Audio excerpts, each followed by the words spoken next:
इधर देखिए,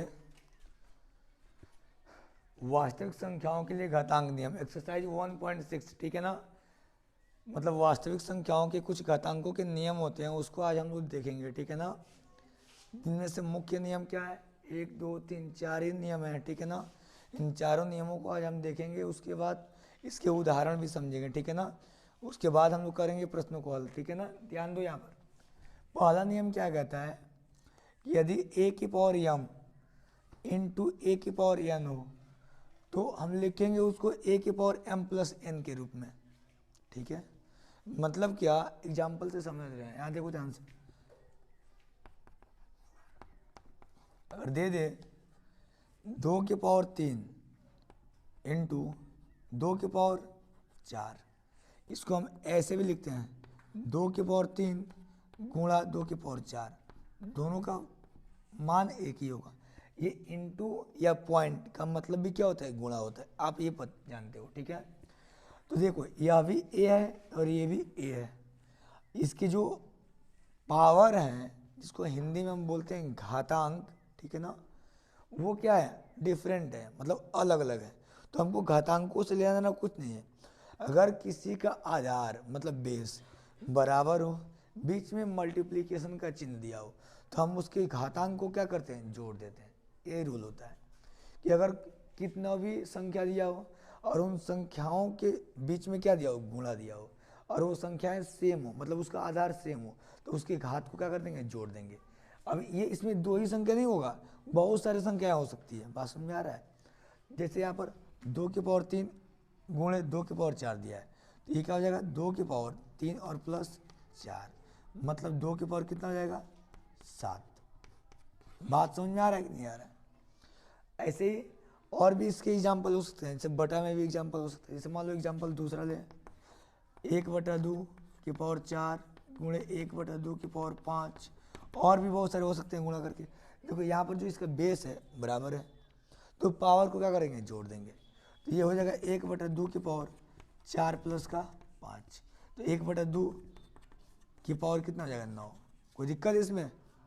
अगला कह रहा है प्रश्न, अगला नियम है a की पावर m की पावर n, a की पावर m और उसका पावर n, मतलब कि कोई संख्या दिया हो और उसका पावर दिया हो, और फिर उस पूरे संख्या का मतलब पावर और उस संख्या दोनों का स्क्वायर दिया हो या कोई घात दिया हो, तो हम क्या करते हैं, घात का घात में गुणा कर देते हैं, ठीक है। जैसे a की power m to the whole power n, ठीक है ना, नहीं a की power m to the whole power of n, मतलब कोई संख्या दिया हो और उसका घात दिया हो, फिर उन घात और संख्या का भी कोई घात दिया हो, तो हम घात का घात में क्या करते हैं, गुणा कर देते हैं। जैसे यहाँ पर दिया a की पावर m इंटू n, घात का घात में गुणा हो गया, ठीक है। एग्जाम्पल अगर हम देखें तो एक छोटा सा एग्जाम्पल लेते हैं। देखो मान लो 2 है, 2 की पावर 3 हो गया और इसका होल पावर मान लो 2 हो गया। बात समझ में आ रहा है, 2 की पावर 3 और इसका होल पावर कितना हो गया, 2। तो हम घात जो है ना उसका गुणा कर देते हैं, बेस को उतार देते हैं और घातों को घात में गुणा कर देते हैं। तो इसका आधार क्या है, 2 और घात 3 गुणे 2, तो 2 के पावर कितना हो गया। कोई दिक्कत है इसमें आपको, ऐसे बटे में भी हो सकता है इसका एग्जाम्पल, ठीक है ना, प्रक्रिया सेम होगा। आगे देखो तीसरा नियम कह रहा है a की पावर m बटा a की पावर n, तो हो जाएगा a की पावर m माइनस n।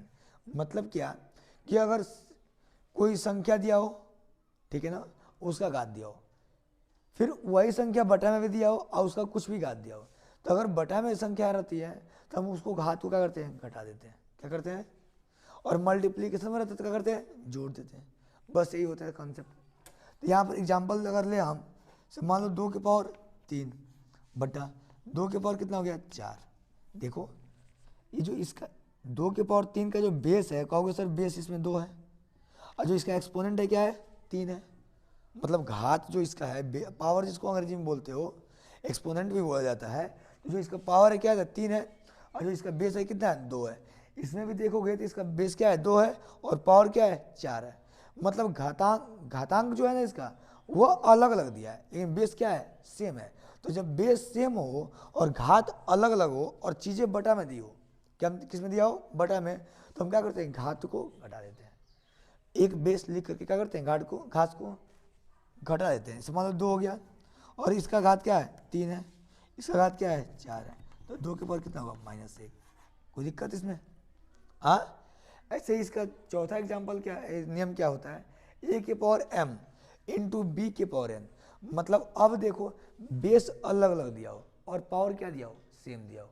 तो जब बेस अलग अलग देता है और पावर एक में दिया जाता है तो क्या करते हैं, जो बेस रहता है उसका आपस में गुणा करके पावर लिख देते हैं, बेस का आपस में गुणा करके पावर को लिख देते हैं। जैसे एग्जांपल ले लो, 4 की पावर 3 गुणे 5 की पावर 3। देखो यह बेस क्या है, बराबर है, घात क्या है, अलग अलग। तो हम क्या कर देंगे, बेस का बेस में गुणा कर देंगे और घात को लिख देंगे। तो 5 चौको 20 और ये घात कितना हो गया 3। बात समझ में आ रहा है कि नहीं आ रहा है? अब ऐसे ही आपको प्रश्न मिलेंगे इसमें, ठीक है ना, इतना नोट कर लो।